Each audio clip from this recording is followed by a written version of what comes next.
Hey everyone, welcome back to Midnight Murmurs, where we dive deep into some of the creepiest stories you'll ever hear. But before we begin, make sure to hit that subscribe button and ring the bell so you don't miss any spine-chilling content. Now turn down the lights, grab a blanket, and prepare yourself for tonight's terrifying tale, The Mirror in the Attic.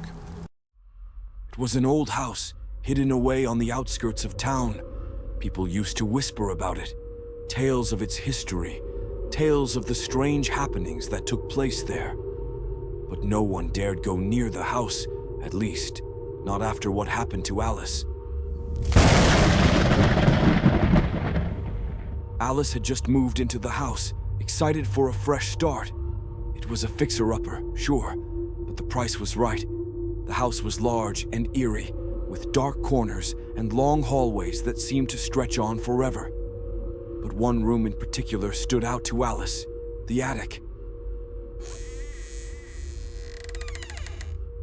The attic was exactly how you'd expect an attic to look. Piles of old furniture, dusty boxes, and forgotten relics of the past. But there was something else, something strange.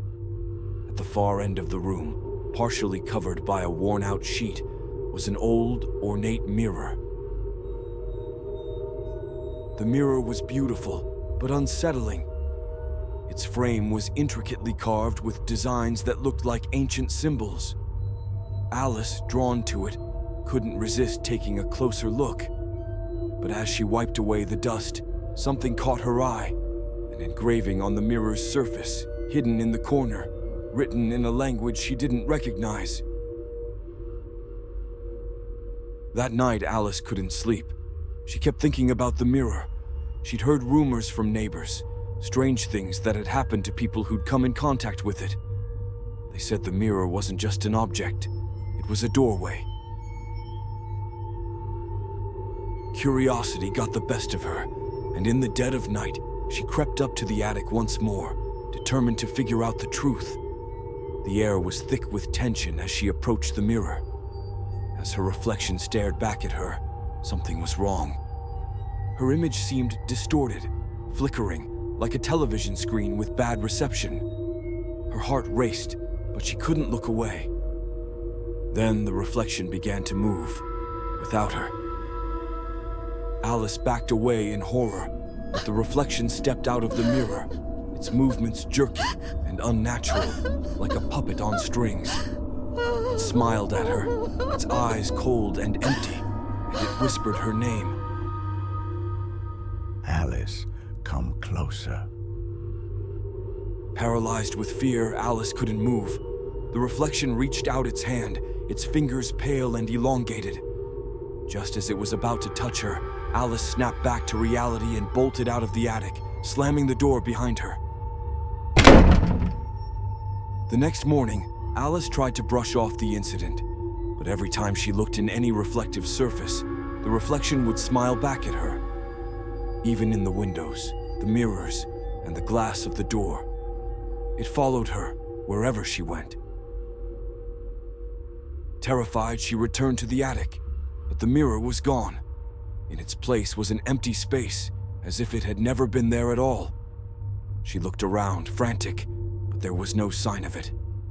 Had it all been in her head? Was the mirror really cursed? That night, Alice locked all the doors, drew all the curtains, and hid under her covers. But when she woke up, she was no longer in her bed.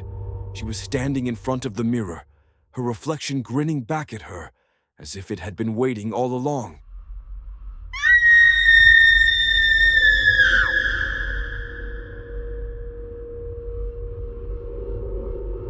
They say Alice was never seen again.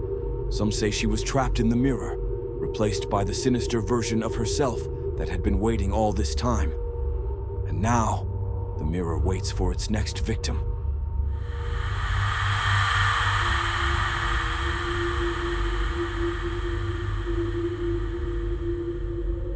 That's the story of The Mirror in the Attic. It's a tale that sends shivers down your spine, isn't it? Remember, if you ever come across an old antique mirror, you might want to think twice before looking into it too long. Who knows what could be lurking in the reflection? Thanks for watching. Don't forget to like, share, and subscribe for more eerie stories. And remember, keep the lights on tonight, just in case.